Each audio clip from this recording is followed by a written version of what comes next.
Hari ini saya akan berbicara tentang dan lima pertemuan berikutnya akan berbicara tentang diskursus arsitektur postmodern gitu ya. Hari ini pertemuan pertama adalah pertemuan pertama kita akan membahas sintesa peta arsitektur postmodern Eurosentris gitu ya. Kenapa kok Eurosentris ya? Karena memang base-nya di Eropa supaya kita bisa sama-sama mempelajari sistem sistem apa ya taksonomi begitu, taksonomi sejarah arsitektur awalnya itu yang kemudian bisa diturunkan menjadi kritik dan setelah dari kritik dia kemudian bisa dipakai lagi untuk merancang arsitektur yang baru gitu. Yang dia sudah rigid dan saya rasa sangat sangat lengkap gitu ya.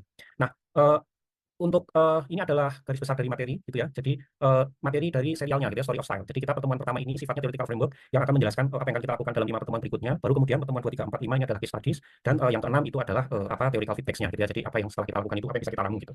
Nah, untuk pertemuan pertama ini adalah garis besar materi atau outline. Jadi kita akan bicara tentang presiden petanya, terus kita bicara definisi langgam, yang ternyata definisi langgam itu bisa beragam gitu ya. Terus kita akan mulai bermain-main gitu ya. Ada dua bahan mainan ya, terutama sistem blok 3x3 ini kita eksplor lebih jauh di pertemuan hari ini. Oke, saya akan mulai dengan James Foundation ini ya. Jadi James Foundation ini dia punya website gitu ya, bisa dilihat ya. Ini adalah reference pertama yang akan saya gunakan. Saya akan ada catatan reference nanti saya bisa sampaikan di akhir materi dia lewat message box nanti untuk moderator mungkin kalau saya lupa tolong diingatkan gitu ya. Jadi ini bisa diakses gitu ya. Saya akan meminjam tulisan dari Mark Wigwe ini ya, semacam tulisan obituary lanjutan gitu ya. Jadi setelah meninggal terus sekian tahun berikutnya Mark Wigwe menulis obituary yang menurut saya ini sangat baik gitu ya. The Drawing That Ate Architecture gitu ya.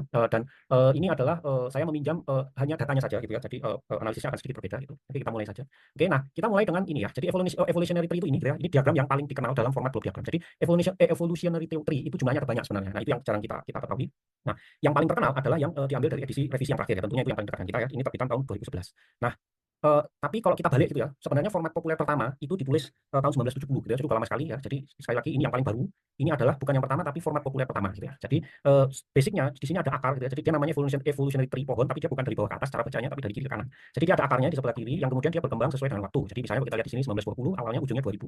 Tapi yang perlu dipahami di sini angkanya adalah 1970 ya. Dia diterbitkan ini waktu itu tahun 1970. Bentuknya menurut Wigli itu adalah block diagram ini ya. Terus di mana kemudian terbentuklah langgam atau style arsitektur yang seperti itu bisa dilihat. Nah, yang tadi format populer pertama ya, ini yang pertama kali kemudian memiliki nama. Sebelumnya itu belum ada nama. Baru ini kemudian pertama kali dia punya nama namanya evolutionary tree ya. Jadi ini tahun 70, ini diterbitkan tahun 71, bentuknya poster bukan buku ya dan berwarna. Terus kita lanjut lagi, ini adalah varian kedua. Jadi tadi varian pertama, ini varian kedua yang kemudian mengalami pengurangan lini massa ya. Jadi lini massanya sudah berkurang 1920 sampai 1970 yang disampaikan, sementara ini gambarnya dipublikasi tahun 1973. Nah, kemudian muncul format yang kedua, yaitu yang bentuknya ribbon diagram. Jadi ini sudah nggak dinamik lagi gitu ya, nggak blobby gitu. Nah, ini bentuknya sudah sangat sederhana ya. Jadi sekali lagi tapi tetap sama. Sebelah kiri ini ada apa istilahnya akarnya dan kemudian ini ada timeline-nya gitu. Nah, di sini dia mulai berganti nama gitu ya, karena kemudian judulnya disebut di sini adalah Genealogy of Postmodern Architecture gitu ya. Jadi sudah mulai berganti nama. Ini versi majalah ya. Jadi kemudian Jengs ini memiliki kebiasaan untuk ketika dia kan Jengs ini menulis banyak sekali buku ya supaya bukunya lebih laku sebelum setahun atau berapa bulan sebelum penerbitan buku baru itu biasanya dia menulis dulu di majalah gitu ya. Jadi kayak semacam teaser gitu. Nah, ini contohnya gitu ya. Jadi versi majalah dan sejauh yang saya pahami dari yang saya cari tahu ini pertama kali Jengs menggunakan secara spesifik istilah postmodern tahun 1977. Sebelumnya dia tidak menggunakan istilah postmodern. Oke, yang kemudian evolutionary tree ini berkembang lagi gitu ya. Jadi format populer yang ketiga yang dia sifatnya sudah menggabungkan antara blok dan ribbon menjadi satu. Jadi kalau sebelumnya kita tarik lagi ini ya sangat-sangat dinamik ya, sangat-sangat liar, kemudian menjadi sangat-sangat statis gitu ya, garis gitu. Yang ini adalah gabungan antara duanya. Jadi saya sebut sebagai blok ribbon. Nah, dan ada variannya. Jadi yang pertama kali muncul tahun 78, ini variannya muncul tahun 84 dan di sini ditandai dengan kembali lagi ke nama sebelumnya yaitu evolutionary tree. Nah, kemudian tahun 81 muncul format yang keempat. Nah, ini seolah-olah sama seperti yang ini ya, format ketiga, tapi bentuknya sama. Dia sama-sama block ribbon. Tapi di sini Jengs kemudian memecah gitu ya. Jadi dari ini yang tadinya ini cuma satu gitu ya, ini tahun 78, ini tahun 84. Sekarang dalam timeline yang sama, jadi ini kalau timelinenya ini 1960 sampai 1990, ada dua pohon yang bersanding berjalan bersamaan gitu ya. Jadi tahun 60, 80 sama yang 60, 80, 90. Nah, ini memiliki akar yang berbeda karena dia dua pohon yang berbeda tapi berjalan bersamaan dan ini disampaikan dalam satu publikasi yang sama. Ya, versi majalah sama yang tadi. Nah, tapi apa bedanya? Ada dua pohon. Satu dia mengatakan ini pohon late modernism, yang kedua dia pohonnya adalah postmodernism, berjalan secara bersamaan. Jadi entitasnya ada dua. Nah, versi ini kemudian akan muncul apa namanya varian lainnya ya, varian ketiga dalam bentuk buku sama seperti tadi. Ini muncul majalah dulu terus kemudian jadi buku tahun 88 gitu ya. Masih dengan pemisahan late modern dan postmodern. Ini kalau kita lihat waktunya masih sama tapi isinya itu jauh lebih detail gitu ya dibandingkan dari versi yang sebelumnya, versi majalah. Nah, kemudian ada juga sebenarnya versi yang lainnya gitu ya, yang versi yang sama tapi varian yang lainnya, di mana dia kemudian selain ada petanya juga ada fotonya gitu. Jadi fotonya adalah arsitek dan bangunan ya. Ini diterbitkan di versi majalah gitu, diterbitkan di Jepang gitu ya tahun 86. Jadi sama ada dua pohon. Ini satu pohon yang sama. Ini namanya pohon late modern yang tulisan dan yang gambar. Ini pohon yang kedua post modern yang tulisan dan yang gambar. Nah, terus tahu-tahu tahun memasuki tahun 87 gitu ya, Jengs ini kembali lagi ke format yang ketiga, di mana dia kemudian meninggalkan late modern dan fokus kembali ke postmodern gitu ya. Jadi sudah tidak ada lagi pohon late modernnya ya, tahunnya 1960 sampai 1985, mundur sedikit dari yang sebelumnya tahun 90, tapi ini diterbitkan tahun 87 gitu ya. Jadi munculnya itu 2 tahun sebelum penerbitan tepat waktunya. Dan perubahan drastis lainnya adalah akarnya dari yang sebelumnya itu 6 ya, biasanya ini 6 1 2 3 4 5 6 gitu ya. Yang ini juga ada 6 1 2 3 4 5 6. Nah, sekarang dia akarnya jadi 4, hanya 4. Dan kalau kita lihat Ini yang kemudian dia sebut sebagai fourth editions. Jadi akarnya kemudian ketika di tahun 1987 ini James mengatakan bahwa akar postmodern itu semuanya berangkat dari tradition. Ya. Sifatnya ada 4, fundamental, revitalis, urbanis, dan eklektik. Gitu ya. Jadi ada perubahan yang sangat drastis. Tapi versi ini hanya muncul sekali di tahun 87 ini karena kemudian setelah itu ada jeda yang waktu cukup lama ketika Jengs itu tidak mengeluarkan buku format lagi baru sampai tahun 1996 ini tiba-tiba Jengs ini kembali lagi ke format populer yang kedua ya versi varian kedua ya kembali lagi walaupun ini sekarang dengan data yang jauh lebih banyak dan memasuki tahun 2000 kemudian dia justru kembali lagi ke format pertama dia format awal yaitu blok diagram dengan tentunya data yang jauh lebih banyak kemudian ya bukunya kemudian sering di revised edition gitu ya, muncul revised editionnya ini edisi 2002 dan ini yang edisi terakhir yang kemudian menjadi paling terkenal 2011 dengan yang data yang saking banyaknya kita sudah bisa baca gitu, nggak terlalu banyak. Oke, nah ada beberapa catatan sebenarnya ya yang perlu kita bahas di sini. Kalau kita kembali ke format populer pertama, varian ketiga nih ya. Di sini ada pembahasan di bukunya gitu ya ketika memasuki tahun 2000 apa yang dia kemudian sebut sebagai ism dan wasm. Nah, ism itu adalah apa isme yang sudah terjadi, sementara wasm itu adalah isme-isme yang seharusnya terjadi tapi tidak terjadi. Nah, kenapa kok bisa begitu? Nanti kita akan bahas gitu ya. Tapi konsep ini sebenarnya sudah ada sejak tahun 1973 ketika James itu pertama kali memikirkannya gitu ya. Nah, di situ ada apa quotation-nya the inevitable transition of ism and wasm. Nah, maksudnya apa? Nah, ini supaya lebih jelas kita kembali lagi gitu ya, mundur ke format populer yang pertama. Populer yang pertama, ism itu adalah yang sudah terjadi, wasm itu bisa terjadi, bisa yang belum terjadi, yang belum terjadi. Nah, kalau yang merah ini adalah yang sudah terjadi, jadi ini yang ism. Kalau yang biru ini ism plus wasm, gitu ya. Nah, maksudnya apa? Maksudnya begini, ketika gambar ini dipublish, judulnya adalah Architecture 2000, Predictions and Methods. Ya, jadi ada metode dan ada prediksi. Dan ini diterbitkan tahun 70, gitu ya. Nah, sementara diagramnya itu berjalan terus sampai tahun 2000 lebih, gitu ya. Jadi intinya, yang ketika ini tahun 1970 ke belakang, ke 1920, ini sifatnya adalah ism dan itu adalah dari masa kini, present time ke belakang, to the past, ya, recent past. Sementara ketika ini diterbitkan tahun 70, ini adalah maju ke masa depan gitu ya. Jadi kita nggak tahu akan terjadi atau tidak ya. Jadi ini adalah prediksi gitu. Nah, kalau misalnya tidak terjadi, itulah yang kemudian Jenks menyebutnya sebagai wasm gitu ya. Harusnya ada tapi nggak jadi gitu. Ya, tapi itu juga ada juga kalau kita lihat contoh yang lain ya, ketika kita lihat versi Ribon yang pertama, mungkin ini menjadi terlalu spekulatif gitu ya. Akhirnya kalau kita lihat versi keduanya yang diterbitkan tahun 77 ini tidak ada wasmnya sama sekali karena semuanya adalah present to past. Jadi sudah tidak ada prediksi lagi karena itu lebih definite gitu ya. Nah, atau contoh yang lainnya yang ini yang ketika sudah dibagi antara late modern dan post modern ini dua-duanya ada ism dan ada wasmnya gitu. Ada prediksinya juga gitu ya. Ada yang metodik ada yang prediktif gitu ya. Jadi walaupun yang prediktif itu nggak terlalu jauh gitu. Nah, itu tadi adalah apa faktor-faktor yang kemudian kita bisa lihat bahwa ternyata evolutionary tree itu jumlahnya banyak sekali gitu ya. Cuma kadang-kadang kalau kita mempelajari Jenks yang kita kenal itu cuma yang versi terakhir dan itu menjadi agak berbahaya gitu ya, kita bisa agak sasar gitu ya. Nah, yang berikutnya adalah kalau kita lihat sebenarnya yang tadi saya sampaikan sebagai populer pertama itu bukan yang terpublish pertama. Jadi itu yang terpublish secara luas ya. Sebelum yang itu ternyata ada juga yang terpublish tapi tidak secara luas ya, secara tertutup itu dipublish oleh Studio Vista tahun 70. Jadi ini adalah format awal, terbitan pertama yang dia sifatnya pertama kali diterbitkan. Bentuknya masih jauh lebih sederhana gitu ya. Dan justru yang dari jauh lebih sederhana ini kita bisa jauh lebih memahami sebenarnya maksudnya apa gitu ya. Nah, kalau kita lihat masih sangat kental gitu ya secara ideologis itu bahwa dia ada banyak prediksi yang sifatnya itu politis gitu ya. Jadi kalau kita lihat kembali lagi kata-kata yang muncul di situ sebagai driver dari architecture itu sangat-sangat ideologis gitu ya, politis gitu ya, heroic, utopian, folk, ya, Levi Eagle ini lebih teknikal juga ya. Tapi kemudian di sini ada kata fasis, birokratik, cybernetic, nah baru yang kemudian yang lain-lainnya. Gitu. Nah itu juga menunjukkan bagaimana di karya-karya seminalnya James itu kemudian dia banyak menginkorporasikan arsitektur dengan politik terutama gitu. Nah tapi ini sebenarnya bukan yang pertama gitu ya. Ini yang pertama kali diterbitkan tahun 70. Kalau kita mundur lagi di tahun yang sama, ini awal tahunnya itu ada versi yang lebih dulu lagi yang diambil dari disertasinya James. Ya. Jadi ini diagramnya waktu itu disebut dengan istilah modern architecture ya, diagram yang kemudian diambil dari judul disertasinya tahun 70 di UCL di Bartlett ya itu judulnya adalah Modern Architecture the Tradition since 1945. Jadi kalau kita lihat di sini adalah ketika Jenks itu masih belum bicara postmodern sama sekali ya mungkin waktu itu dia juga belum tahu bakal ada postmodern dan kata postmodern itu sendiri sebenarnya belum muncul gitu ya karena tradisi judul aslinya itu masih menggunakan kata-kata tradisi modern dan timelinenya dari 1920 berhenti di 1970. Ya nanti kita akan kembali lagi ke situ sedikit ya tapi poinnya adalah yang ingin saya sampaikan dari situ kalau kita mengacu kepada Jenks berarti kira-kira postmodern itu baru muncul setelah tahun 1970 ya, atau riak-riaknya baru muncul di tahun setelah tahun 1970. Terus yang kedua, kalau kita melihat di akhir-akhir masa modern pun menurut Jenks akar-akar itu bisa bergelut gitu ya dan setidaknya mereka tidak linear gitu ya, tidak hanya satu akar, ada 6 akar yang kemudian mereka bisa saling mempengaruhi satu sama lain gitu ya. Nah, jadi itu adalah salah satu contoh pembacaan terhadap peta arsitektur postmodern. Nah, sekarang kita akan bergeser ke yang lainnya. Ada yang namanya political compass ya, taxonomy of emerging architecture in one diagram. Jadi ini ada referensinya nanti bisa saya bagi, bisa dilihat sendiri ya sama rekan-rekan sekalian. Nah, saya mengambil ini Political Compass ini pertama kali sebenarnya diterbitkan sebagai essay gitu ya di Prokis edisi 187 tahun 2016.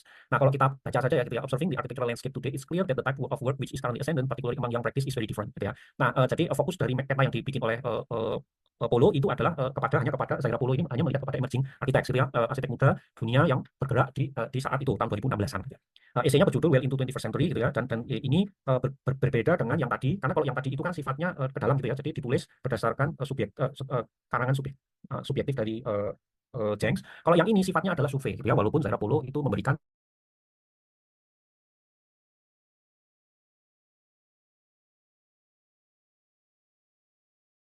Halo Mas Eka, videonya terputus Mas.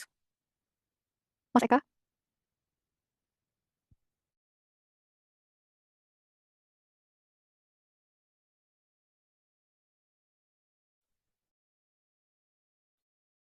Mas Eka. Halo, halo.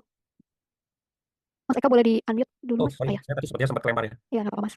Oke, kita lanjutkan lagi.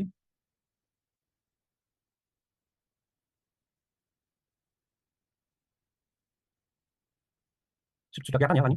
Sudah, Mas. Sudah. Oke, jadi saya mundur sedikit gitu ya. Sebenarnya ada tujuh gitu ya, tujuh akar yang diambil. Satu aktivis yang melawan market, kemudian ada populis yang mengikuti market, kemudian ada new historicist yang memposisikan dirinya di luar dari end of history ya, yang itu di era modern awal mulai masuknya neoliberalisme dan kemudian menghasilkan desain-desain yang sangat-sangat memahami sejarah. Itu yang nomor tiga. Yang nomor empat ada yang skeptik gitu ya. Jadi yang responsnya itu di luar itu semua gitu ya, sangat kritikal ya, tapi eksplorasinya itu sangat-sangat radikal gitu ya. Ya, yang radikal. Kemudian ada yang berikutnya nomor lima adalah material fundamentalis yang bermain di material ya, taktil itu sangat hebat gitu ya, virtuoso gitu. Nah, kemudian ada yang berikutnya adalah austerity chic gitu ya. Jadi ini yang apa istilahnya fashionable gitu ya. Jadi fokusnya lebih ke production proses, tapi yang dia sifatnya itu memang lebih mengeksplorasi tampilan gitu ya. Terus kemudian yang terakhir yang nomor tujuh adalah yang sifatnya teknokritikal ya. Ini yang sifatnya spekulatif, bisa jadi kebanyakan proyeknya tidak terbangun begitu ya, tapi dia kritis terhadap penggunaan teknologi-teknologi terbaru gitu.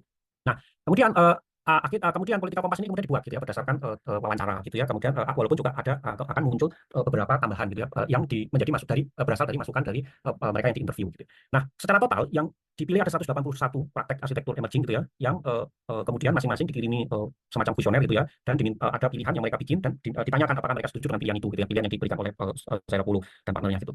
Nah, dan kemudian dibikinlah petanya gitu ya, bentuknya lingkaran, posisinya akar-akar posisinya ada di luar yang tadi kita akar. Nah, terus ada yang kemudian setelah selesai kemudian ditulislah isinya, isi tentang politika kompas yang ada di majalah itu tadi.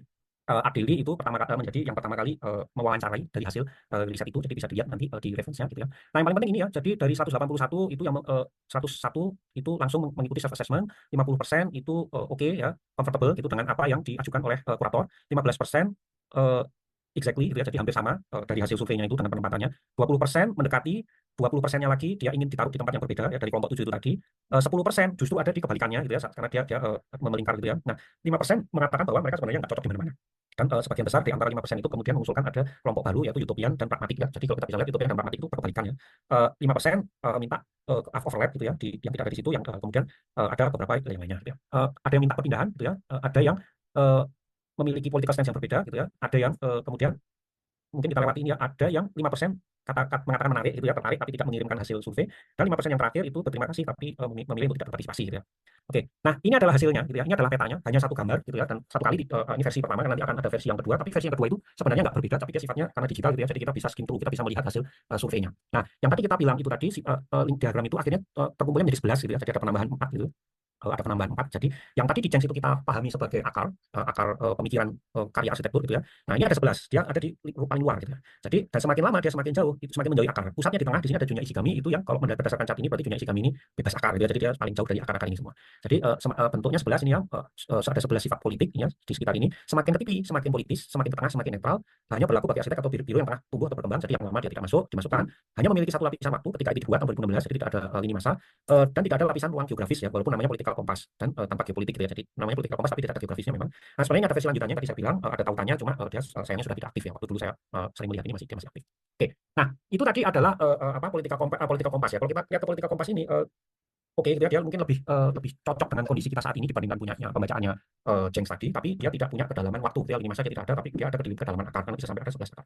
Oke, nah karena kita mau bikin yang ada sifatnya waktu, kita kembali dulu ke Jengs sebentar gitu ya. Nah, kalau kita lihat ini adalah kesimpulan dari Jengs tadi, total ada 16 varian gitu ya, ada 4 format. Tapi total variannya ada 16 ya. Kalau kita lihat dimulai dari 1970 ini sifatnya disertasi sampai yang 2011 ini sifatnya buku ya. Kita bisa bayangkan ya 70, 80, 90, 2000, 2010 ini 40 tahun gambar ini berkembang terus. Sifatnya berubah-ubah ya, dari blob-blob terus jadi ribbon, terus jadi blob ribbon, terus jadi ribbon, terus kembali lagi di sini. Nah, temanya diawali dengan modern tradition ya. Belum ada istilah postmodern sama sekali, sampai kemudian menjadi sixth tradition, baru kemudian menjadi postmodern, kemudian dipecah antara late modern dan postmodern. Ini sempat sekali ada perubahan postmodernisme ya, dan tanpa garis ya. Ini kita harus hati-hati dengan kata-kata yang dipakai. Diawali hanya dengan isem saja, mungkin karena ini disertasi ya, jadi dia harus benar-benar check and balance kuat ya. Tapi ini terus ada mulai ada isem dan bosem, ini cuma sedikit saja itu, sisanya isem muncul lagi isem dan bosem. Akar itu hampir semuanya 6, kecuali ini menjadi 7 dan ini menjadi 4. Ini adalah metanya gitu ya, jadi sifat turunannya yang jumlahnya jadi banyak. Jadi dari awal dan jumlah core-nya itu ada berapa gitu ya, atau sublanggam lah kita bisa katakan gitu, 11, 18. Nah, kalau sudah plus ini jumlahnya banyak sekali. Nah, kalau kita ke akar tradisi dulu ya, kalau kita ke akar tradisi ini 6 ini sifatnya hampir sama gitu ya. Jadi yang pertama kali dia muncul adalah logical, idealist, self-conscious, intuitive, aktivis, and self-conscious. Ketika dia masuk ke periode berikutnya sama, hanya self-conscious ini ditambahi catatan 80% of environment gitu ya. Ya, terus kemudian 7 ini kemudian yang dia berubah sekali dari yang awal ini. Ketika dia tahun 1997 kemudian akarnya berubah menjadi vernakular atau populer, metamorphical, ad hoc atau ketika berjalan dengan sendirinya ya, historicis atau regionalis atau pluralis, quasi postmodern, urbanis atau aktivis, dan straight revivalist ya. Nah, ini sempat kemudian akan muncul nama waktu itu ya di quasi postmodern itu di situ disebutkan Jane Jacob gitu ya. Jadi ada beberapa kata-kata memang dia langsung dimunculkan di akar. Tapi ini cuma bertahan sebentar gitu ya, kemudian langsung kembali ke 6 ya, bentuknya beda lagi ya, historicism, revival, neo vernacular, urbanis ad hoc ya. Terus jadi 4 ini yang sifatnya klasisisme semua ya, fundamentalis, revivalist, urbanis, eclectic. Nah, kemudian semuanya ini kemudian menjadi semakin kompleks ketika dia sudah dipecah menjadi dua ya, antara late modern dan postmodern. Jadi ada dua pohon ya yang tadi kita bahas. Nah, ini yang kemudian jadi banyak sekali gitu. Tapi pada akhirnya kembali lagi ke format 6 dan jumlahnya kemudian mengulang yang di awal ya. Nah, pada akhirnya kembali lagi ke bentuk yang jauh lebih sederhana. Nah, ini adalah subgayanya atau movementnya itu ya, lagamnya ya, ini banyak gitu ya, jadi ada banyak sekali gitu. Tapi ya pada intinya sebenarnya kata-kata yang banyak yang muncul di sini pada akhirnya bisa kita cross reference baik dengan kejadian berarti arsitektural ya, atau yang sifatnya memang itu konsensus gitu ya, sekolahan misalnya Business Arts, atau teknik merancang ya, parametrik dan yang sifatnya prediktif misalnya yang paling istilahnya berani itu space kolonial ya, mengimpikan memprediksi bahwa tahun 2000 akan terjadi koloni luar angkasa. Nah, tapi intinya sebenarnya yang ingin saya sampaikan dari sekian macam movement ya, itu yang dihasilkan oleh James itu sifatnya dia tidak satu level gitu ya. Jadi dia bukan kayak misalnya dia semuanya sifatnya architectural movement, enggak, gitu, karena dia bercampur dengan political movement, terus dia juga bercampur dengan yang sifatnya technical, non technical gitu ya. Jadi itu yang menurut saya kemudian sedikit sering membuat bisa kita katakan membingungkan. Oke, jadi itu tadi bagaimana peta itu kan seharusnya membuat kita jadi lebih mudah memahami gitu ya suatu kondisi gitu. Nah, kalau kita membaca James hanya di satu karyanya, misalnya satu buku terbitan tahun berapa ini yang paling baru 2011 gitu ya. Bukan revised edition terakhir tapi yang revised diagram terakhir gitu, tahun 2011. Mungkin ketika kita hanya membaca buku itu kita bisa paham, oh ini maksudnya begini gitu ya. Tapi begitu kita cross reference dengan karya-karya sebelumnya, itu semua kita bisa kemudian kita bisa melihat ketidakkonsistenan ya yang muncul di karya-karya James, dan yang sebenarnya itu juga agak menjadi masalah ya sebenarnya, karena buku itu selalu bisa di-revise dan karena dia sebagai proses riset yang berjalan. Nah, sekarang saya ingin masuk ke tema yang kedua yang sifatnya ini beda banget gitu ya. Jadi sifatnya beda banget, sangat-sangat koheren gitu ya. Jadi ini yang kita nggak akan bahas terlalu detail ya karena sifatnya koheren sekali. Nah, kalau kita akan lihat function of ornament gitu ya, buku pertama dari trilogi ini, function of ornament ini muncul dengan posisi di mana kemudian architecture ini butuh mengkoneksi dengan culture gitu ya. Architecture ini saya ambil dari back cover ya, hanya beberapa kalimat yang dipecah gitu ya. Di mana materiality arsitektur itu menjadi satu komposit ya, menjadi tidak hanya sebenarnya sesuatu yang visible yang kelihatan ya, structural, functional, physical, tapi juga yang tidak kelihatan, cultural, political, temporal. Nah, sementara progresnya itu kemudian dia muncul dalam pembentukan estetik composition yang baru gitu ya. Jadi dia evolving gitu ya, jadi selalu bisa berkembang gitu ya. Dan dia menjadi byproduct dan bukunya itu menjelaskan ada banyak hal gitu ya. Pada dasarnya buku ini menunjukkan bagaimana kekuatan ornamen gitu ya. Jadi bukan ornamen itu bukan sesuatu yang tidak penting, tapi tidak lebih dari itu. Musafi juga menunjukkan bagaimana kita bisa memperbesar, memperlebar definisi dari ornamen itu. Karena ornamen itu tidak hanya yang kita lihat di bangunan-bangunan di masa lampau. Ya. Nah, kalau kita lihat di sini ada yang namanya 7 bagaimana cara membuatnya. Jadi ada 6 form gitu ya. Jadi ini footed, aggregated, spiral, banded, demetrialized, dan amorphous, dan apa yang kemudian dia sebut sebagai ada 4 lokus utama ya. Ini ada form, structure, screen, surface yang masing-masing memiliki turunannya sendiri-sendiri. Yang kemudian itu apa istilahnya dianalisis gitu ya. Termasuk dari analisa itu juga muncul termasuk dari teknik-teknik merancang yang belum ada gitu ya. Jadi sifatnya di sini juga spekulatif gitu ya, prediksi terhadap masa depan yang bisa dilakukan. Jadi misalnya ini kita bisa lihat ya program aggregated itu menghasilkan, kalau program ketemu aggregated itu menghasilkan misalnya capsule hotel Tokyo ini ya, rancangan Kurokawa. Nah, sementara ini construction dan spiral melahirkan ini. Nah, kalau kita lihat gambarnya ini dia memunculkan agregasinya tapi juga ada detailnya. Dan bagaimana detail ini menurut Fasid Musafi itu juga berlaku seperti layaknya ornamen yang kita pahami di era klasik gitu. Jadi sebenarnya ini sama aja, cuma karena dia memiliki fungsi ya, ornamennya kita tidak melihat itu sebagai ornamen, tapi sebenarnya ini sama aja. Nah, ini beberapa contoh yang lainnya bagaimana pada akhirnya detail-detail yang detail-detail konstruksi itu sebenarnya melalui detail-detail konstruksi itu kita bisa melihat keseluruhan ini sebagai contoh dari ornamen ya, meskipun dia tidak secara blatant gitu ya, nggak secara langsung. Walaupun kayak misalnya ini yang lebih jelas gitu ya, pattern ini muncul di Millard House, Pasadena, rancangan Van Lloyd Wright, dan bagaimana cara memasangnya gitu. Oke, nah terus itu dari yang sifatnya structure, kemudian yang sifatnya screen ya, ada macam-macam ya, bagaimana ornamen itu bisa muncul gitu. Terus kemudian ada yang sifatnya misalnya mengatur cahaya gitu ya, mengatur cahaya ini ada di rancangannya Eugene Nouvel yang Arab du Monde gitu ya. Kemudian juga ornamen itu bisa muncul dalam bentuk yang lebih abstrak gitu ya. Jadi misalnya ini abstrak gitu. Bagaimana ornamen itu muncul dengan screen yang surface yang dia ditwist gitu ya, dari yang ujung kiri, misalnya ujung sininya itu vertikal, ujung sininya horizontal, dia ditwist gitu. Ya, terus ada yang kemudian ini bagaimana melahirkan gradasi warna dan lain sebagainya. Jadi dari situ kita bisa melihat bagaimana ornamen, pengertian ornamen itu tidak berhenti dengan misalnya apa yang dikritisi oleh Adolphus gitu ya, ornamen is a crime. Jadi ornamen itu tidak hanya sebagai bahan tambahan gitu yang kita tampilkan, kita masukkan ke dalam katakanlah building atau bangunan itu selesai dibangun secara struktural kemudian ditambah ornamen, tidak seperti itu ya. Tapi menurut Musafi kemudian detail-detail konstruksi arsitektural itu bahkan yang sifatnya struktural sekalipun itu kemudian juga bisa menjadi pengganti dari apa yang kemudian dulu kita pahami sebagai ornamen, karena dia kemudian memiliki fungsi tidak hanya struktural tapi juga fungsi untuk membentuk bentuk yang itu kemudian memiliki efek kultural gitu ya. Oke, yang berikutnya ada function of form ya. Ini juga sama grafik manual gitu ya, tentang structural system gitu ya, yang kemudian membentuk bentuk gitu ya. Nah, extracting base geometric unit ya, dari geometri yang paling dasar menjadi sesuatu yang sifatnya bisa historical project gitu ya, mulai dari medieval sampai baru masuk era modern gitu ya. Terus dia menggunakan apa yang disebut sebagai tessellation dan sebagai modul gitu ya. Nanti akan ada contohnya, jadi jangan khawatir kalau agak bingung gitu ya. Terus juga dia punya tujuan ya, presented aim to move architectural experiments away from mechanistic notion of system to reproducing form. Jadi dari yang sifatnya itu mekanistik menjadi sesuatu yang bagaimana sifatnya kita bisa memproduce form tanpa ada istilahnya dalam tanda kutip tor gitu ya, karena base utamanya dia adalah structural gitu. Oke, bagaimana kita bisa melakukan itu? Nah, ini ada kemudian ada metodenya. Ini jauh lebih kompleks daripada buku yang pertama ya. Jadi dia ada lokus pertama ini ada 7 ya, 7 sistem struktur ya, frames and grids, folds, domes dan lain sebagainya. Yang dari 7 ini kemudian dibagi menjadi 41 sistem. Jadi dari struktur tipe struktur menjadi 41 sistem. Nah, kemudian ini ada tessellation. Tessellation itu mungkin kalau kita pahami sekarang dengan lebih mudahnya parameter desainnya gitu ya. Jadi secara duplikasi secara horizontal, vertikal atau dia melengkung curve gitu ya. Horizontal, vertikal, curve. Nah, itu akan menghasilkan 13 varian dan sekian banyak efek gitu. Nah, kita hanya akan melihat beberapa kunci utamanya saja ya. Jadi yang struktur utama. Jadi misalnya ini grid and frames, ini ya ada 1 2 3 4 5 varian grid and, sistem strukturnya, dan ini adalah tessellation-nya, horizontal, vertikal dan curve. Nah, dari ini yang dipermainkan dengan ini menghasilkan jadi 5 subsistem dan 3 tessellation ini. Jadi 5 subsistem dan 3 tessellation ini bisa menghasilkan 46 macam rancangan struktur. Yang kemudian rancangan struktur itu akan menghasilkan bentuk arsitektur tertentu gitu ya. Jadi ini 46, tidak semuanya sudah dibangun, jadi ada beberapa yang kemudian menjadi usulannya. Yang berikutnya folds ya, ada 6 subsistemnya struktur metodenya ada 2 gitu ya. Tessellation-nya, parameternya itu menghasilkan 24 bentuk, ini ada 24 bentuk. Terus domes ya ada 7 subsistem dengan parameter 2 rancangan menghasilkan 40 bentuk dari yang sifatnya historical sampai ada yang sifatnya sangat-sangat eksperimental gitu ya. Jadi ini folded plates ini ada 2 subsistem dan 2 parameter menghasilkan 19 bentuk. Cell structure ada 3 subsistem dengan 2 sistem parameter menghasilkan 18 bentuk gitu ya. Yang ini tensile membrane dengan 1 tessellation menghasilkan 12 bentuk. Dan yang terakhir pneumatic membrane 2 subsistem dan 2 tessellation menghasilkan 15 bentuk. Nah, dari situ sebenarnya yang kita bisa pelajari adalah bahwa sebenarnya apa yang disampaikan oleh Fasid Musafi itu seperti peta sebenarnya gitu ya. Jadi walaupun dia bentuknya itu mungkin tidak apa istilahnya tidak ada timelinenya, tapi sebenarnya kalau dia sifatnya itu sebagai big data kita bisa urutkan timelinenya gitu ya. Dan sama dengan yang dilakukan oleh Jenks, apa namanya repositori yang dihasilkan oleh Fasid Musafi segitu banyaknya itu tidak hanya isem saja gitu ya, tapi juga kemungkinan expansionnya bagaimana gitu ya. Jadi bagaimana kita memahami masa lalu, kemudian kita memahami sistem struktur yang menghasilkan form, dan si sistem struktur itu kemudian diolah sedemikian rupa untuk kemudian kita bisa memprediksi apa yang belum pernah dilakukan gitu ya. Jadi itu menurut saya buku itu sangat-sangat powerful dari tiga buku Musafi. Menurut saya yang buku kedua itu yang paling powerful gitu ya untuk praktisi terutama. Nah, buku yang ketiga adalah Function of Style. Fungsinya style itu apa? Nah, ini ketika bagaimana dia kemudian masuk ke ranah politis gitu ya. Dari 2 buku yang sebelumnya kemudian dijadikan satu. Jadi ini buku ini banyak membahas ulang dari yang sebelumnya gitu ya. Dan seperti misalnya presisi yang disampaikan ya, tahun 1972 if the 1970s were defined by postmodernism ya, tahun 70 itu postmodernism tadi yang dibicarakan oleh Jenks ya. 1980 by deconstruction, how do we characterize the architecture of the 1990s to the present? Bagaimana kita bisa memahaminya? Some build forms transmit effects of curvilinearity, maksudnya dia tidak linear gitu ya, bahwa others of crystallinity. Nah, some transmit multiplicity, others unity, some transmit cellularity, others openness, some transmit dematerialization, others width. Maksudnya yang mau disampaikan oleh Mas Musafi adalah bahwa ketika kita melewati tahun 1990 arsitekturnya itu sedemikian banyaknya dan kemudian dia seperti tidak menemukan satu ciri ya. Tadi yang disampaikan oleh rekan Mani tadi di awal kan bahwa kadang-kadang kita bicara style itu sebagai sesuatu yang sifatnya setema. Nah, terus bagaimana cara kita melihat itu? Nah, kalau menurut Musafi, the function of style presents architectural landscape as an intricate web in which individual buildings are the product of ideas which have been appropriated from other building design of the different activities of everyday life. Nah, sama seperti 2 buku yang sebelumnya, yang ditawarkan oleh Musafi itu adalah meredefinisi keseluruhannya. Jadi ketika sebelumnya Musafi meredefinisi ornamen, kemudian berikutnya meredefinisi form. Nah, sekarang Musafi meredefinisi function dari yang kita style dari yang kita pahami sebagai klasik, neoklasik dan lain sebagainya menjadi sesuatu yang sifatnya function. Jadi function itu adalah style. Stylenya itu bukan berangkat dari klasik, historicism dan lain sebagainya, tapi berangkat dari fungsi.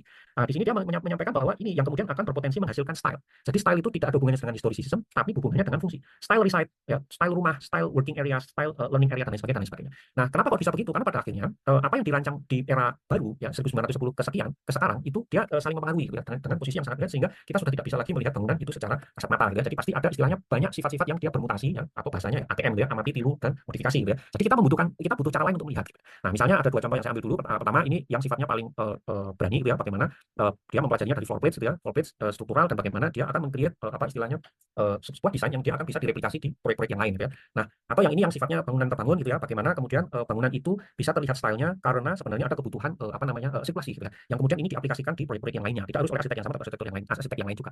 Nah, kemudian muncul apa yang disebut sebagai common threads gitu ya, kesamaan-kesamaan itu yang kemudian bisa kita tarik sebagai idea style. Misalnya interaksi ya, bagaimana beda fungsi bangunan menghasilkan sistem interaksi yang spesifik sehingga dia meng-create namanya satu style interaksi tersendiri untuk fungsi itu, misalnya fungsi hotel atau fungsi apartemen dan lain sebagainya.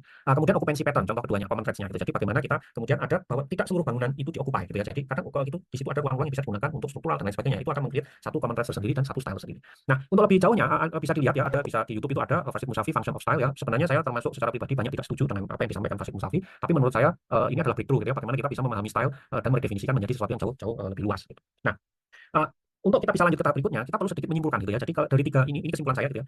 Sebenarnya judul buku ini itu tiga-tiganya menipu gitu ya. Jadi kita ada function of ornament, function of form, dan function of style. Seolah-olah yang satu bicara ornament, satu bicara form, satu bicara style. Padahal sebenarnya tidak gitu ya. Menurut saya yang paling penting itu adalah lokus yang ada di antara keduanya, yaitu structure dan function. Bagaimana ornament itu dibentuk karena akibat dari structure, dan bagaimana structure itu kemudian membentuk form, bagaimana form itu terbentuk sebagai akibat dari function, dan bagaimana function itu kemudian membentuk style. Ya. Jadi ini semua sebenarnya menyambung gitu ya. Dan masing-masing dari ornament, form, dan style ini dengan jelinya Musavi menunjukkan repository yang sangat-sangat besar dan masing-masing bisa menjadi peta sendiri-sendiri gitu ya. Jadi peta ornamen, peta form, dan peta style. Tapi untuk kita bisa membacanya dengan lebih seksama, kita perlu kacamata struktur dan kacamata function itu tadi, programatik. Nah, oke. Nah, itu tadi adalah apa istilahnya function of tiga Musavi trilogi. Nah, sekarang kita akan kembali lagi ke peta gitu ya. Karena kita kan tadi kan niatnya itu mau bikin peta gitu ya. Jadi kita ingin bikin peta. Nah, sekarang saya akan mengambil elemen-elemen yang tadi sudah kita bahas, tapi kita akan fokus hanya di petanya saja gitu ya. Hanya di historiografinya saja. Jadi kita bisa ambil evolutionary tree, political compass, dan dari tiga Musavi kita ambil yang paling terakhir saja, function of style gitu ya. Nah, di tahun 1970-an dia metodenya baru ya, sangat-sangat radikal ya. Bagaimana dia bicara tentang yang waktu itu bahkan belum ada namanya ya, yang kemudian kita dikasih nama oleh James beberapa tahun kemudian sebagai postmodern. Tapi kemudian barang yang sama itu diulang-ulang terus selama 40 tahun dan menjadi lama gitu ya. Nah, sementara political compass itu juga tekniknya sangat-sangat baru di masa dia diterbitkan, function of style juga begitu. Nah, kalau kita lihat dimensinya, ini adalah dimensinya ruang dan waktu, ini ruang dan waktu, ini hanya ruang, ini ruang dan waktu. Ini masa ada isem-usem, ada isem, hanya isem-usem. Nah, untuk kita lebih fokus ya, saya hanya akan fokus pada yang pertama dan yang paling akhir, ya, evolutionary tree ketika dia itu masih menjadi sesuatu yang baru, avant-garde, dan function of style yang paling avant-garde di antara itu semua. Gitu ya. Nah, dan inilah yang kemudian akan menjadi bahasan kita selama 6 kali pertemuan, gitu ya, sistem 3x3 blocks yang fungsinya adalah untuk menyederhanakan itu semua, gitu ya. Sifatnya lama dan baru karena kita akan menggunakan pemahaman-pemahaman lama, ruang dan waktu, tapi saya tidak berani melakukan prediksi ya, jadi kita hanya akan fokus di barang-barang yang sudah terjadi.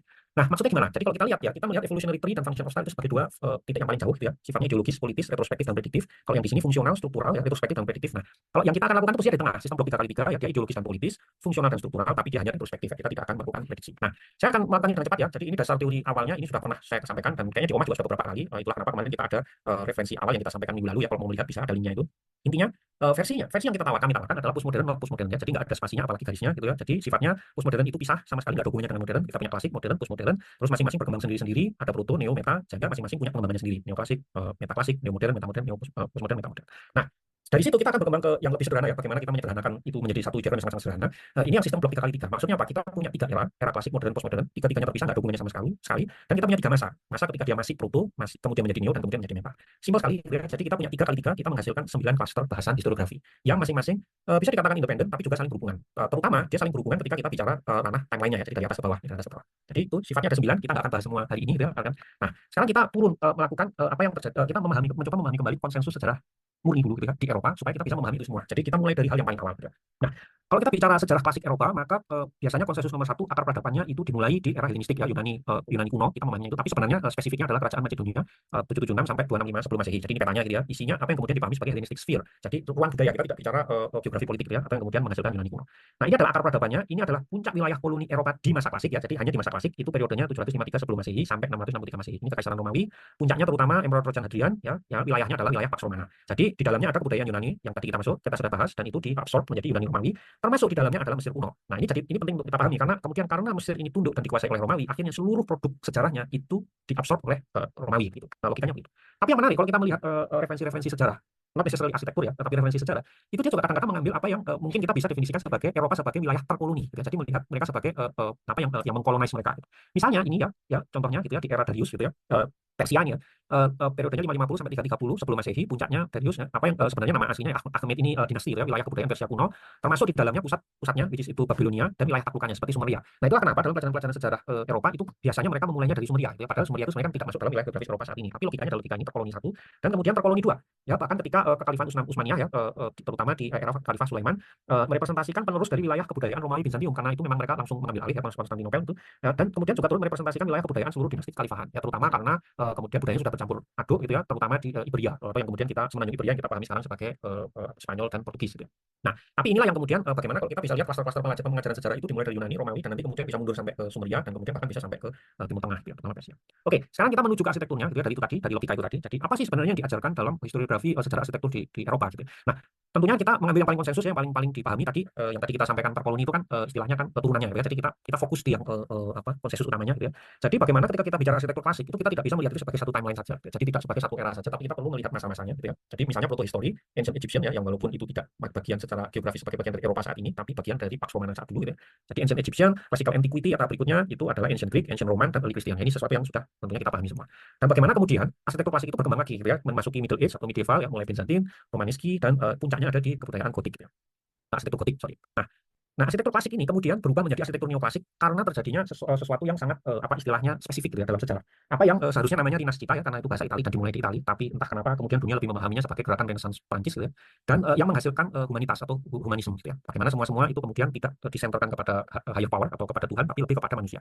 Nah, dalam secara arsitektur kalau kita lihat ya itu tentunya kalau saya harus memilih, saya akan memilih dua buku ini yang menjadi kunci utama membuka gelombang arsitektur neoklasik gitu ya. Buku Vitruvius The Ten Books ya yang kita asumsikan ditulis tahun 30 sampai 20 sebelum Masehi, padahal kita nggak tahu benar atau tidak karena buku itu kemudian baru ditemukan di Italia dalam bahasa Latin tahun 1416 oleh Bragiolini yang kemudian ditranslasi ke bahasa Italia tahun 1521, kemudian pertama kali ditranslasi menjadi bahasa Inggris Book on Architecture, The Ten Book of Architecture tahun 1791, dan kemudian baru muncul yang edisi populer yang kemudian paling banyak disitasi sekarang tahun 1914. Yang ini sebenarnya juga sangat misleading gitu ya karena pada akhirnya sebenarnya buku The Ten Book of Architecture itu digunakan untuk sebagai dasar kemudian melakukan mengcreate yang namanya neoklasik ya. Jadi bukan ya itu. Dan tentunya adalah star arsitek di zamannya adalah Palladio ya dengan bukunya yang juga arsitek juga menulis buku ini tahun 1570 yang kemudian dalam bahasa Inggrisnya disebut sebagai The Four Books of Architecture. Nah, apa yang kemudian terjadi adalah bagaimana klasik tadi berubah menjadi sesuatu yang berbeda gitu ya. Jadi dimulai dari classical revival ya, Renaissance ya. Kalau kita lihat berbeda gitu ya pendekatannya dari terakhir dia muncul di sini Gothic dan kemudian menjadi grandeur ya, tapi skalanya skala manusia. Jadi kita bisa lihat grandeur-nya itu hanya di area tertentu, sementara sisanya adalah lebih manusiawi begitu ya. Untuk ini ya, ini kan karena istana ya tentunya bisa, tapi kita bisa lihat skala-skalanya berbeda gitu. Jauh lebih sederhana di awal Renaissance, terus kemudian Palladian, kemudian Barok dia menjadi sampai Rokoko kemudian semakin lama menjadi kompleks lagi gitu ya. Jadi ini sama persis ya, dari yang sederhana menjadi kompleks, yang ini juga dari sederhana kemudian menjadi kompleks.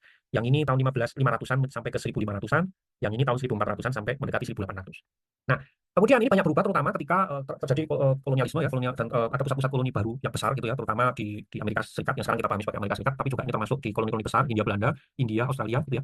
Nah, kita melihat bangunan-bangunan yang kemudian dia diadopsi ulang dengan style yang berbeda gitu ya. Jadi ini sudah memasuki era berikutnya gitu ya, masa berikutnya. Jadi ada Neo-Palladian, Neoclassicism, terus Greek Revival, dan Empire Style yang terakhir di Prancis. Nah, kita sama dari yang kemudian disederhanakan lama-lama menjadi berat lagi. Atau di era terakhir klasik arsitektur neoklasik, klasik romantisisme ya, romantisme terakhir, Beaux Art, Art Nouveau, Art Deco, dan Mayan Revival, di mana dia bisa dikatakan sebagai masa terakhir dari neoklasik. Nah, yang terjadi kemudian apa? Yang setelah itu kemudian muncul yang namanya second industrialization, imperialisme ya, yang kemudian perang dunia satu. Tentunya perang dunia itu membuat teknologi terjadi percepatan dalam pengembangan teknologi dan rolling twenties, ya, terutama rolling twenties ketika tahu-tahu ada banyak valuasi dunia yang kemudian naik gitu ya, ada sehingga arsitek bisa banyak membangun. Dua buku yang menurut saya paling instrumental adalah ini ya, buku Gropius yang kemudian ini baru dimuncul pada edisi bahasa Inggris tahun 4 di Mighty Press, dan tentunya yang paling termasyhur adalah International Style yang awalnya adalah judulnya adalah Modern Architecture International Exhibition, sebelum kemudian di tahun yang sama dia direvisi dari buku pengantar eksebisi menjadi buku dengan judul yang diganti menjadi International Style. Nah, era modern sendiri juga sama, tidak terjadi dalam satu layer ya, kita bisa melihat banyak layer itu. Misalnya pertama pre-modern ada Arts and Craft versi kedua ya, jadi bukan versi pertama. Jadi versi pertama di Inggris, ini versi kedua adalah Eropa, Continental Europe dan US. Kita bisa lihat Art and Craft pre style di Amerika Serikat, dan di masa berikutnya early modern yang dia sifatnya adalah avant-garde ya, orang-orang yang mendahului zamannya. Yang pertama kita bisa lihat konstruktivisme yang sangat jarang dibahas ya di Rusia terutama dengan grupnya Vuktemas. Kemudian itu juga berlanjut di tempat-tempat yang lain ya, terlokal di lokasi-lokasi negara-negara tertentu tapi memiliki benang merah gitu ya. Di stil di Belanda, Bauhaus di Jerman, L'Esprit Nouveau di Prancis, dan Streamline Modern di Amerika Serikat. Nah, setelah itu muncullah kemudian masa berikutnya yaitu late modern yang paling kuat dan terkenal tentunya ada International Style, tapi yang jarang dibahas itu juga yang menurut saya penting, Usonian ya, jadi versi murah dari International Style. Lalu kemudian yang terkenal berikutnya adalah Organic Architecture dan mid-century modern ya. Jadi beda-beda tapi sebenarnya memiliki benang merah yang cukup kuat.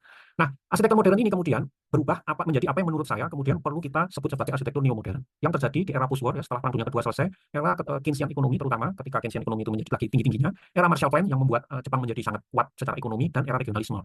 Nah, ini dua buku yang menurut saya paling penting untuk kita bisa menganalisa di kehadiran ini adalah buku Space Time and Architecture ya, buku legendaris, di mana kemudian Sivert Gideon menyebutnya sebagai new tradition ya. New tradition ini apakah new tradition itu? Yang ini yang menurut saya itu adalah neo modern, dan buku Think Tank, ya, Think Tank primer yang baru dipublish tahun 1968, tapi sebenarnya isinya adalah banyak isi-isi yang ditulis tahun 50-an. Jadi sebenarnya itu karena baru dipublish belakangan gitu ya. Tapi kalau kita lihat konteks waktu di sebelumnya itu kita bisa lebih memahami dia sebagai produk tahun 1950-an. Nah, arsitektur neo-modern itu menurut saya dimulai dari lokal konteks atau jenis logi. Kita ada dua hal yang paling signifikan ya. Pertama sifatnya material base, itu brutalisme ala Corbusier terutama gitu ya. Jadi bagaimana Corbusier tiba-tiba dapat kesempatan merancang di desa ya. Sebenarnya bukan dapat kesempatan karena waktu itu kan Perang Dunia Kedua gitu ya, baru selesai dan ya adanya proyeknya di situ, bukan di kota besar, sehingga ada keterbatasan teknologi ya, tidak bisa melahirkan international style, dan terutama yang sebelumnya terjadi itu adalah di Candi Balik ya, sehingga melahirkan kemudian brutalisme. Yang hasilnya memang menjadi material base dan climatic base juga ya, tapi faktor utamanya sebenarnya diawali dengan menurut saya keterbatasan teknologi. Kemudian juga ada regional modernism atau yang kemudian kita pahami sebagai critical regionalism itu di essay-nya yang terkenal dari Ken Fenton ya. Tapi dasar rootnya bisa kita ambil dari Gideon tahun 50-an gitu. Nah, Gideon itu menyebut regional modernism itu ada dua contoh kasus yang paling sering dibahas ya, yaitu rancangan Alto dan John Hudson gitu ya. Nah, ini dua contohnya sifatnya lebih ke klimatik dan sebenarnya juga cultural expression gitu ya. Bagaimana cultural expression itu bisa melintas lokasi gitu ya, menjadi apolitis gitu, sesuatu yang sifatnya apolitis. Nah, kemudian yang masa berikutnya muncul new brutalism dan strukturalism ya, terutama ini dari murid-muridnya Le Corbusier, ada di referensi yang saya sampaikan 2 minggu lalu di poster itu dalam arsitektur and geopolitik ya, di dua murid utamanya atau tiga, Smithson dan Ellison dan Peter Smithson dan Yapakema, yang meneruskan brutalisme gitu ya, menjadi new brutalis dan strukturalis, dan kemudian yang ada di Jepang ya, terutama yang metabolis ya, jadi modern yang memang dia sudah benar-benar detach, benar-benar lepas dari agenda modern yang tadi kita bahas. Oke, nah itu tadi semua adalah kalau kita bisa kembalikan itu tadi semua kepada kita bisa lihat kembali ke format yang digunakan oleh James gitu ya, ketika ada late modern dan post modern. Nah, kalau menurut format itu tadi berarti kan masa modern itu ada late modern dan post modern. Tapi di tahun 90 James itu mengeluarkan buku baru yang judulnya New Modern, yang di situ dia kemudian meng-create ada lagi karakter yang lain gitu ya. Jadi ada modern, new modern, late modern, post modern, new modern. Intinya ini menjadi semakin kompleks gitu ya. Nah, itulah kenapa kemudian tawarannya adalah kita fokus di sini saja gitu ya, yang jauh lebih sederhana. Tadi kalau kita lihat ini semua secara kronologis nyambung ya, dari klasik, neoklasik, proto modern, dan new modern gitu ya. Kita fokus di sini dulu. Sementara yang ini yang 5 sisanya ini belum dibahas, itu akan dibahas secara perlahan-lahan di pertemuan-pertemuan berikutnya. Oke, nah sekarang yang terakhir, nah sekarang yang terakhir kita akan sedikit saja membahas ini, jadi ini hanya intro saja untuk pertemuan, terutama pertemuan kedua sampai kelima ya, bagaimana saya mengambil dari satu buku ini ya. Menurut saya permasalahan dari Charles James itu adalah ketika dia berusaha untuk memahami body of words arsitektur dengan menggunakan cara berpikir filsafat gitu ya. Dan menurut saya itu akan sangat-sangat susah karena sebenarnya arsitek itu belum tentu merancang, dan biasanya itu isem-isem itu kan muncul diberikan oleh kritikus ya, bukan oleh perancangnya gitu. Kadang-kadang perancang yang mengklaim oke saya dekonstruksi itu sebenarnya belum tentu dia itu paham dekonstruksi ya. Kita akan bahas itu nanti di sesi dekonstruksi. Apa benar dia itu memahami itu sebenarnya enggak gitu ya. Menurut saya enggak gitu ya. Jadi perlu untuk kita itu membuat petanya itu kembali lagi ke ranah postmodern ya, dan menurut ranah filsafati gitu ya. Dan menurut saya ini satu buku yang sangat-sangat eye opener gitu ya buat saya. Bukunya isinya itu esai yang sangat kecil ya, cuma 3 lembar 4 lembar esai, tapi dari orang-orang yang sangat hebat gitu ya. Ada Umberto Eco, ada Derrida, ada Foucault gitu ya, ada banyak lainnya orang, ada Rorty, ada Baudrillard, dan juga termasuk ada Charles James yang diundang di situ ya. Tapi menurut saya yang bikin buku ini menarik itu justru catatan-catatan yang diberikan oleh editornya Walter Anderson ini. Nah, kesimpulannya sebenarnya menurut saya postmodern, dan ini saya perlu sampaikan ya, judul postmodern ini disebut disambung tanpa garis penghubung ya. Jadi literally tulisannya postmodern itu sebenarnya bisa dibagi menjadi 4 secara filsafat ya, ironis, saintifik, rasional, sosial tradisional, neoromantik ya. Dan ini diambil dari buku yang judulnya juga sangat-sangat menjelaskan isinya sebenarnya. The Truth About the Truth, Deconfusing dan Reconstructing the Postmodern World. Dan di salah satu wawancara Walter Truth itu dia menjelaskan bahwa kadang-kadang filsuf itu memang sengaja membuat kata-katanya berbelit-belit supaya dia menjadi semakin laku gitu ya, karena orang itu semakin tidak paham dengan karya filsafat, filsufnya menjadi semakin terkenal gitu ya. Jadi dia berusaha membalik itu gitu ya. Jadi isi bukunya itu menurut saya catatan pengantarnya itu sangat-sangat to the point gitu ya. Nah, sekali lagi ini saya hanya akan, ini singkat aja mungkin nggak sampai 5 menit ya, saya hanya ini juga barang lama yang saya sampaikan lagi dengan format warna yang baru ya. Kenapa kok perlu disampaikan lagi? Karena ini menjadi dasar sebelum untuk pertemuan 2, 3, 4, dan 5 ya. Jadi 4 postmodern ini ada yang merah ini ya, yang merah, yang kuning, hijau, dan biru memiliki masing-masing varian lagam arsitekturnya sendiri. Kenapa? Karena dari lagi yang kita sampaikan selalu ada titik ujung yang dia sifatnya katakanlah more atau chaos, tapi juga ada ujung yang sifatnya less atau ordered gitu ya. Jadi ini menghasilkan kalau relation filsafatnya gitu ya, kita nggak akan bahas itu butuh sesi khusus di luar SOS. Saya akan sangat tertarik untuk membahas itu. Nah, ini menghasilkan architecture style-nya, ini building samples-nya, dan ini diambil dari Rise of Asia 2017 dan paper saya di sana, dan buku Spirit 45 2018 ditulis oleh Omar, dan ini yang kemudian dikembangkan untuk program praktisi mengajar edisi 3 dan 4 di mata kuliah perancangan arsitektur 6 di Universitas Palangkaraya yang diambil oleh Pak Indra Pati Sangalang gitu ya. Nah, kalau kita lihat nanti ini menghasilkan 2 arsitektur style, dan ini adalah arsiteknya gitu, yang akan kita bahas nanti di kedua itu, karena untuk menyingkat waktu ada satu yang akan kita hilangi dari semua ini, jadi 4 dan 4 ya. Jadi ini yang ironik, ini adalah yang scientific postmodern. Ini adalah konfigurasi arsiteknya yang akan kita bahas di pertemuan ketiga. Ini sosial atau tradisional postmodern yang akan kita bahas di pertemuan keempat, dan ini neuromantik yang akan kita bahas di pertemuan kelima gitu. Oke, jadi itu dari saya. Terima kasih.